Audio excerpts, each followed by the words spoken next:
This video is about inclined planes, which is a topic covered in AP Physics C Mechanics.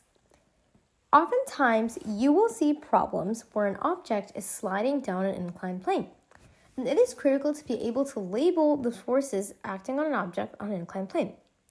So first, let's draw an inclined plane, and let's place an object on it. Okay, so now let's say the object is of mass m. Let's put a coordinate axis on this. I am going to have this way be x, and then I'm going to have this way be y. And this will be the positive direction of the x-axis, and this will be the positive direction of the y-axis. Now, something that I will say about this is that when you're creating the axes for your inclined plane problem, you want to make sure that the positive axis is in the direction that the box is moving. So for this case, we'll say that the box is going down the incline, and so the positive x-axis would be here. Now, the origin of the coordinate system is right where the box is sitting at the ramp. So let's just label all the forces that we can think of that are acting on this object. First, the most obvious is the normal force that is acting on the box. And this is just going to be the force of the ramp pushing up on the box. Then we have a force of gravity, which is going to be pointing straight down. So one thing you have to be really careful with about these inclined plane problems is that the gravity and the normal force are not going to be equal.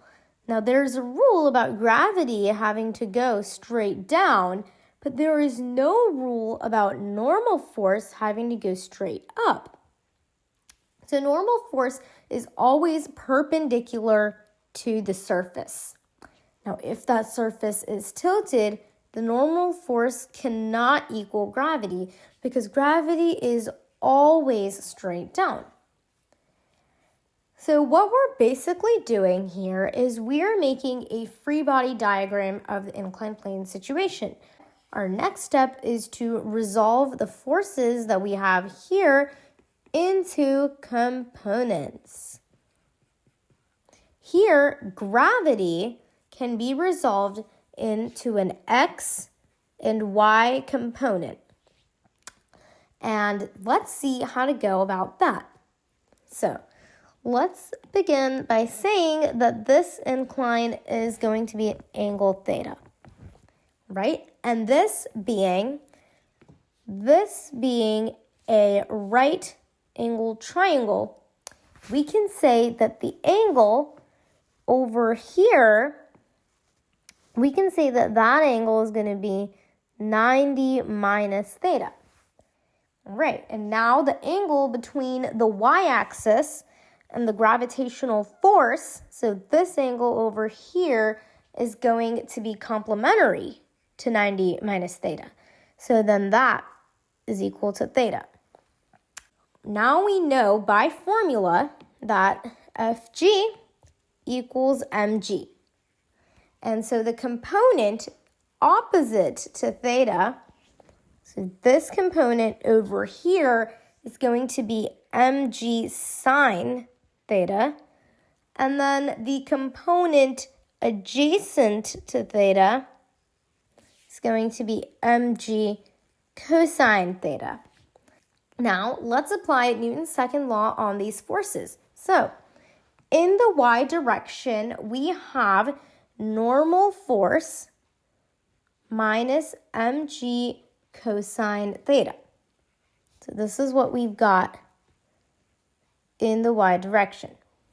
So since the object is not accelerating in the y direction, sum of forces in the y direction is equal to 0, and therefore, once we do the math just like this, we can say that the normal force is equal to mg cosine theta. In our discussion of the x direction, there is another force that I have not mentioned yet, and that's going to be friction. Now, friction isn't going to be in all inclined plane problems, and when it's not, it's going to be called a frictionless plane. So, in a frictionless plane, the net force in the x direction is going to be mg sine theta. And now, let's say that we wanted to calculate the acceleration of this block on a frictionless plane. Let's say that the block was accelerating. So how we would do that, calculating the acceleration in the x direction, it would be that net force over mass, and then we would write mg sine theta over m, and then notice how the m is going to cancel out, and the acceleration here would be g sine theta. Okay, so what if we had to calculate the acceleration with friction? How would that be? Well, let's say we were considering friction. If we were considering that, then the frictional force is going to be opposite the direction of motion. So the frictional force would be this way. The sum of forces here would be mg sine theta minus the force of friction. And the formula for friction is mu k times the normal force. And here it is going to be the kinetic friction because our block is moving and it's not stationary. If it were stationary, that would be static friction. And remember how we said that the normal force was equal to mg cosine of theta. Remember how we established that previously.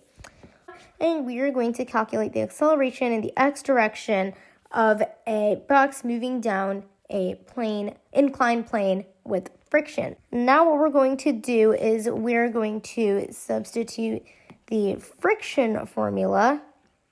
And now what we're going to do is we're going to substitute the formula of normal force in for over here.